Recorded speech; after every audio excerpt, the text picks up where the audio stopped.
Phone tapping వ్యవహారంలో CBI విచారణ జరిగితే మరిన్ని అంశాలు వెలుగు చూస్తాయన్నారు కేంద్ర మంత్రి కిషన్ రెడ్డి. ఈ నెల 29న అమిత్ షా నిజామాబాద్ జిల్లాకి రానున్న నేపథ్యంలో పర్యటన ఏర్పాట్లను కిషన్ రెడ్డి పరిశీలించారు. అనంతరం నిజామాబాద్ పార్టీ ఆఫీసులో ప్రెస్ కాన్ఫరెన్స్ లో కిషన్ రెడ్డి మాట్లాడుతూ దశాబ్దాల పసుపు రైతుల చిరకాల కోరికైన పసుపు బోర్డు కేంద్ర కార్యాలయాన్ని ప్రారంభించేందుకు అమిత్ షా జిల్లాకు వస్తున్నారని తెలిపారు. సీఎం రేవంత్ రెడ్డికి చిత్తశుద్ధి ఉంటే ఫోన్ ట్యాపింగ్ కేసును సిబిఐకి అప్పగించాలని డిమాండ్ చేశారు. తమ డిమాండ్లపై ప్రభుత్వం ముందుకు రాకుంటే కోర్టు ద్వారా ఆదేశాలు తెచ్చుకుంటామని హెచ్చరించారు. ఆయన సిబిఐకి కేసు ఇచ్చేలా ఒత్తిడి తెస్తామని చెప్పారు.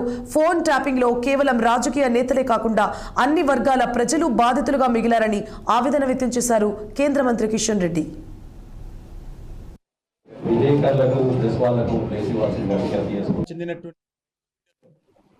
చైర్మన్ గా చేయడం అనేటువంటిది మరొక గొప్ప నిర్ణయం అని ఈ సందర్భంగా మనవి చేస్తా ఉన్నాను. దానికి ఇప్పుడిప్పుడే కార్యరూపం దాలుస్తా ఉంది. దానికి పూర్తి స్థాయిలో ఈ యొక్క జాతీయ పసుపు బోర్డు పని ప్రారంభించడం కోసం మరి కార్యాలయం ప్రారంభించుకోవడం నిజంగా చాలా సంతోషకరమైనటువంటి అంశము.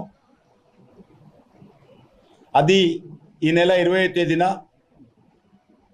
కేంద్ర హోంశాఖ మంత్రి అయినటువంటి అమిత్ షా గారి చేతుల మీదుగా జాతీయ పసుపు బోర్డు కార్యాలయం ప్రారంభించుకోవడం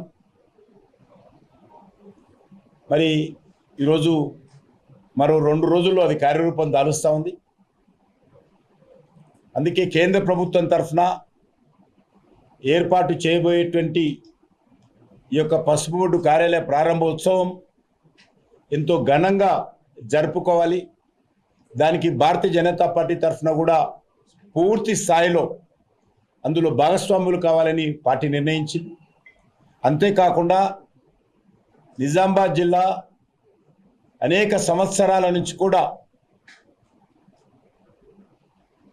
రైతు ఉద్యమాలు